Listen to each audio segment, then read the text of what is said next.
नमस्कार, good morning. शनिवार सुबह 11 बजे आपकी खिदमत में वंस अगेन पेश हूँ। लास्ट के 5-6 एपिसोड के अंदर मैंने हमेशा स्टोरी कही और मुझे ये बताते बहुत ही खुशी होती है कि आप सब लोगों ने बहुत ही सहारा, उसके लिए बहुत ही शुक्रगुजार हूँ। आप बहुत लोगों ने फॉरवर्ड किया, मुझे बहुत सारे मैसेजेस आए, फ़ोन आए और मेरे उत्साह के अंदर बहुत सारा इजाफा किया। I am really thankful.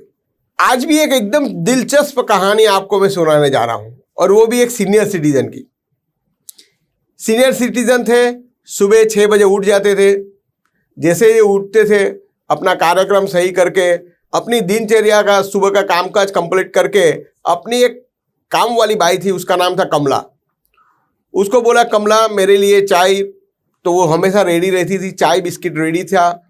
उन्होंने चाय पीते पीते न्यूज़पेपर भी अपनी गैलरी में जाके आराम से पढ़ रहे थे और गैलरी के आगे एक बहुत ही मस्त दरिया था।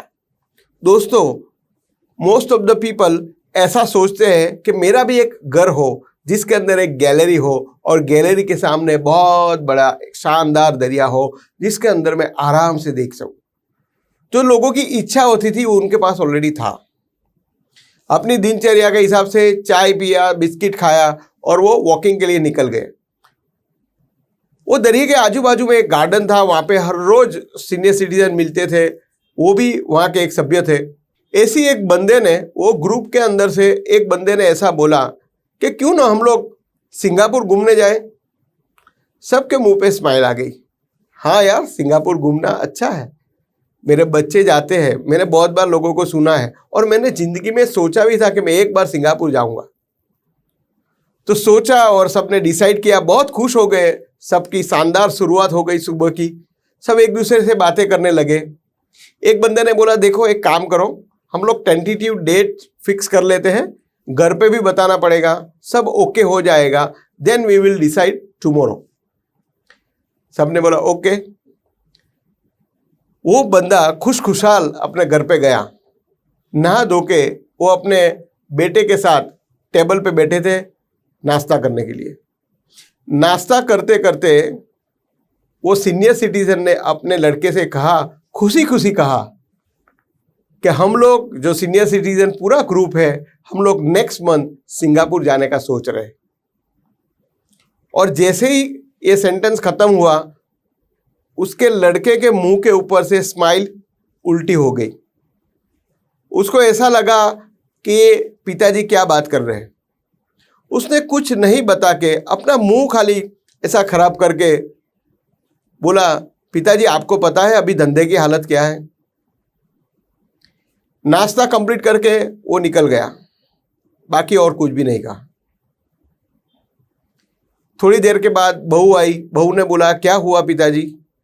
उसने बोला कि मैं सिंगापुर नेक्स्ट मंथ मेरी जो सीनियर सिटीजन की पूरी टोली है उसके साथ में जाना चाहता हूँ। उसे बताया कि आपको पता है कि घर में अभी कितनी तकलीफ है। उसने कुछ भी नहीं बताया और अब चुपचाप अपने रूम में चले गए, आराम से बैठ गए। थोड़ा टेंशन में थे कि अभी मैं ये क्या जवाब दूं। पूरा दिन चला गया। शाम को वापस वो लोग वॉकिंग के लिए गए। वॉकिंग के लिए जैसे गए, सेम मुद्दा आया, क्या हुआ क्या हुआ। बोला, नहीं मेरा बेटा मिला नहीं, कल सुबह मैं बात करूंगा, वो काम पे जल्दी निकल गया था। अरे ठीक। दूसरे दिन सुबह जब जाना था अपने कार्यक्रम के हिसाब से, वो गए तो सही और उन्होंने बताया कि इसकी डिस्कस अभी नहीं करें, let me discuss with my family. यानी सबके मुंह के ऊपर एक क्वेश्चन मार्क था और सब एक दूसरे सिटीजन देख रहे थे। बट ये बंदा बहुत ज़्यादा इमोशनल था। वो घर पे आया, अपने लड़के को कुछ भी नहीं बताया और अपने रूम में बैठ गया, रूम लॉक कर दिया। शाम को गार्डन में नहीं गए, दूसरे दिन सुबह भी नहीं गए। ऐसा 4 टाइम ऐसा हो गया जहाँ पे वो बंदा गार्डन में नहीं गया अपने दोस्तों के पास। अभी सीनियर सिटीजन पूरा ग्रुप वो बंदे के लिए वेट कर रहा था कि ये बंदा हाँ बोलेगा ना बोलेगा, क्योंकि वो बहुत ही एक्टिव बंदा था। कुछ नहीं बताया और सबने बोला चलो अभी इधर तक आए ही है तो चलो पहुंच जाते हैं। तो 4 बजे सब उसके घर पे पहुंच गए। दोस्त हमेशा ऐसे ही करते। जैसे ही पहुंच गए, उसका चेहरा थोड़ा उतरा हुआ था। उसने बोला प्रॉब्लम क्या है? बोला प्रॉब्लम कुछ नहीं, बट आपको पता तो है बच्चे लोग को अच्छा नहीं लगता हम लोग जब बाहर जाने की बात करते हैं, पैसे नहीं है, ऐसी बातें करते हैं। तो बोला ऐसा क्या हो गया? पैसे नहीं, हमारे घर में भी सेम प्रॉब्लम है। आपके घर में हो गया ऐसा नहीं है, हमारे सबके घर में सेम प्रॉब्लम है, बच्चे लोग वही बोल रहे हैं। बोला बात तो ठीक है, बट मैं एक अलग आदमी हूँ। दोस्तों ने बोला कोई बात नहीं, आप अलग हो, टेंशन नहीं लो, आप सिंगापुर जाओ या नहीं जाओ, बट आपको दोनों टाइम सुबह शाम गार्डन में आना जरूरी है। ओके, उसने बोला ठीक है, मैं गार्डन में श्योर आऊँगा। गार्डन में जाना चालू हो गया, रूटीन के हिसाब से चालू हो गया। करीब करीब 1-1.5 महीना ख़त्म हुआ। 1.5 महीना ख़त्म हुआ तो जैसे ही वो सुबह वॉकिंग करके आए, उन्होंने देखा कि कुछ घर में हलचल चल रही है। उसका लड़का थोड़ा जल्दी चला गया उसके बच्चे के साथ में, और वो अकेले नाश्ता करने बैठे। उसने अपनी बहू को पूछा, बेटा ये घर में हलचल क्या है? मैं 2-3 दिन से देख रहा हूँ बहुत सारे लोग आते जाते रहते हैं। अपना रवि भी जल्दी आज निकल गया बच्चे के साथ में, क्या हो रहा है? उसने बोला पिताजी आपको पता नहीं, हम लोग परसों दुबई जा रहे हैं।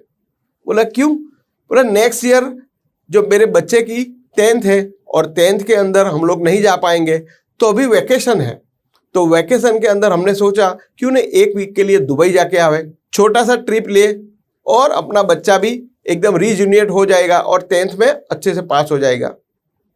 वो बंदे ने कुछ भी नहीं बताया, चुपचाप आराम से अपने रूम में चला गया। जैसे ही वो रूम में चला गया, वहाँ पे उन्होंने देखा कि बहुत सारी बैग आई, बैग के अंदर बहुत सारा सामान आया। दोनों जन रेडी हो रहे थे, और रेडी होते होते फाइनल डे के ऊपर जब अंकल घर में थे, तो शाम को लड़का और उसकी वाइफ और उसका पोता दोनों जन पैर पड़ने आए। बोला पिताजी हमको आशीर्वाद दो, हम लोग 1 वीक के लिए दुबई जा रहे हैं। पिताजी ने आशीर्वाद दिया नहीं दिया, ऐसा खाली करा और बोलते हैं ठीक है। जैसे ही वो लोग गए, उन्होंने अपने एक वकील को फोन किया। वकील को फोन करके बोला कि मुझे ये मेरा जो फ्लैट है आज की तारीख में बेचना है। वकील ने बोला सर जी अभी रात को 9 बजे है, आपको आज की तारीख में क्यों बेचना है? बोला क्यों मत पूछो, मुझे बेचना है। उसने बोला ठीक है, बट 1 दिन के लिए तो रुको, मेरे पास बहुत सारे बायर है, आपका जो बंगलो है वो इतनी अच्छी जगह पे है कि कोई भी बाहर मिल जाएगा, बट 1 दिन तो रुक जाओ। आज की तारीख में मैं नहीं कुछ कर सकता हूं, बट मैं सबको मैसेज दे सकता हूं जो आपका बंगला रहने के लिए रेडी है। बोला दूसरी शर्त है, मुझे 24 घंटे के अंदर पैसा जो दे सके उसी को दिखाने लेके आना। दूसरी शर्त देख के वो उसका जो लॉयर था उसने बोला अंकल जी ये कैसा पॉसिबल है? उसने बोला कि मेरा जो बंगलो है उसकी कीमत है 5 करोड़ रुपया, मुझे 3 करोड़ भी कोई रोकड़ा देगा तो मैं उसको आज दे दूंगा, बट 24 घंटे में मुझे पैसे चाहिए। बोला ठीक है, बट मुझे 1 दिन का टाइम दो। उसने बोला ओके 24 घंटा मैं तेरे को देता हूं, 24 घंटे के अंदर तुझे ये सौदा करना है। वो वकील भी थोड़ा लालची था, उसने बोला कि चलो भाई हमको तो दलाली मिल जाएगी। उसने भी बहुत सारे बड़े बड़े लोगों को कॉल किया और बहुत फेमस जगह थी तो सबको ये पता ही था। उन्होंने दूसरी शर्त पहले रखी कि 24 घंटे में जो पैसा देगा वो 5 करोड़ का बंगलो उसको 3 करोड़ में दे देगा। उसमें से एक बंदा रेडी हो गया और दूसरे दिन सुबह 9 बजे दोनों आमने सामने बैठ गए। वो अंकल जी ने सबसे पहला ये क्वेश्चन किया, क्या आपके पास 3 करोड़ रुपया है तो हम आगे बात करेंगे। उसने बोला अंकल जी मैं ऑलरेडी 2 करोड़ रुपया लेके आया हूं। बोला ठीक है, और कुछ पूछना है? बोला कुछ नहीं, बाकी का 1 करोड़ रुपए का चेक मैं ये अपने वकील को दे रहा हूं। उसने बोला डन, हम लोग कल के कल इसका दस्तावेज कर देंगे। दूसरा दिन हुआ, दस्तावेज कंप्लीट हो गया। जैसे ही दस्तावेज हो गया, वो अंकल जी ने बोला मुझे थोड़ी बहुत चीज़ यहाँ से चाहिए, वो मैं लेके जाता हूँ, बाकी की सब चीज़ एक रूम के अंदर रखो। वो अंकल वो पैसे में से 3 करोड़ में से 1 करोड़ रुपया बड़ौदा के अंदर ऐसी जगह पे गए जहाँ पे 1 करोड़ रुपये का बहुत बड़ा हवेली मिल रहा था। जो 3 करोड़ थे उसमें से 1 करोड़ रुपया वहां पे बहुत बड़ा हवेली लिया, जैसा पहले बंगला था ऐसा ही उनको मिल गया। वो काम हो गया, वो अच्छे से रहने लगे। 8 दिन बाद उसका लड़का रात को 2 बजे करीब नॉक किया। जैसे ही नॉक किया, दरवाजा खुला और वो बंदे ने बोला, क्या चाहिए आपको? उसने बोला, आप क्या पूछ रहे हो, ये मेरा घर है। बोला, नहीं सर, आप कौन बोल रहे हो, ये आपका घर नहीं है, ये घर अभी मेरा है, आपका शायद था।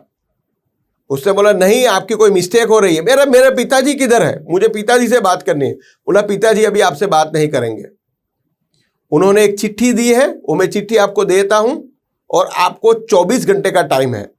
उसने बोला, ऐसा तो क्या हो गया? बोला, मुझे कुछ पता नहीं, बट ये चिट्ठी लो और 24 घंटे के अंदर आपका जो भी सामान जो पड़ा है वो घर के अंदर एक रूम में, वो आपको खाली करना है। 24 घंटे के बाद अगर आपका सामान रहा तो 1 दिन का 1 लाख रुपया किराया मैं लूंगा। उसका लड़का एकदम शॉक हो गया, उसका वाइफ और उसका पोता एकदम शॉक है कि ये क्या बोल रहा है। बोला, ठीक है, मैं मेरे वकील को फोन करता हूं। वकील साहब को फोन किया, वकील ने पूरी कहानी बताई कि ये तेरे पिताजी की लास्ट इच्छा थी। बोला, मुझे पिताजी से बात करनी है। बोला, पिताजी आपसे बात नहीं कर सकते, वो जो फोन नंबर था वो बंद है, हमारे पास भी उसका कोई कांटेक्ट डिटेल नहीं है, कहाँ है पता नहीं। वो चिट्ठी के अंदर लिखा था कि यू हैव 24 आवर्स, आपके पास 24 घंटे है, 24 घंटे के अंदर ये घर खाली करो, नहीं तो जिसको मैंने बेचा है वो 1 दिन का 1 लाख रुपया चार्जेस आपके पास से एज अ रेंट लेगा। वो लड़का 24 घंटे के अंदर घर खाली कर गया। दोस्तों, मुझे जानना है आप में से कितने लोग ऐसे रेडी है। 100 में से 90% लोग ऐसे हैं जिसने जीते जी अपनी जायदाद अपने बच्चों के नाम कर दी है और बच्चे आज घर में आने नहीं देते। जब पैसा चाहिए तब बच्चे के पास मांगना पड़ता है। तो दोस्तों, बच्चे के साथ आपको मांगना नहीं पड़े, आप बच्चे को पैसे दो, आप रूल करो। इसके लिए सबसे पहला, ये जो सीनियर सिटीजन ने जो अपने काम किया था, उसने अपने नाम पे ऊपर वो बंगलो रखा था, अपना बंगलो बेच के उसी दिन उसने निर्णय ले लिया। उसको पता चल गया था कि मेरे बेटे के पास पैसे तो थे, बट उसके पैसे होने के बावजूद भी मुझे सिंगापुर जाने नहीं दिया, इसीलिए ये बंगला बेच रहा हूं। दोस्तों, शायद आपको ये कहानी पसंद आई होगी और इसके अंदर से बहुत बड़ा लेसन भी है। अगर आज तक आपने अपने बच्चे को कुछ भी दिया है तो बात अच्छी है, बट उसके अंदर एक क्लॉज रखो कि आपके बच्चे को जब तक आप जिएंगे वो प्रॉपर्टी आपके नाम पे होनी चाहिए। दोस्तों, दूसरी बात कि मांगने की बात, वो बंदे के पास 5 करोड़ रुपया का बंगलो था, बट फिर भी बच्चे के पास सिंगापुर जाने के लिए पैसे मांगे। दोस्तों, आपने कुछ ऐसी व्यवस्था की है जो आपको आपके बच्चे के पास पैसे नहीं मांगने पड़े, बल्कि आप अपने बच्चे को बोलो, तेरे को सिंगापुर आना है, मैं तेरा खर्चा निकालता हूं। दोस्तों, ये जीवन की सच्ची कहानी में से एक है। I hope you like it. ये कहानी आपको अच्छी लगी होगी। अगर आपको ऐसा कोई प्लानिंग करना है जिसके अंदर आपके बच्चे आपके पास पैसे मांगे, आपके बच्चे के हिसाब से नहीं, आप अपने हिसाब से जियो, तो उसके लिए प्लानिंग के लिए नीचे दिए गए नंबर पे आप कॉल कर सकते हो, मेरा अपॉइंटमेंट ले सकते हो और मैं आपको ऐसा ही कुछ जबरदस्त प्लानिंग दूंगा। I hope you like it. Thank you so much.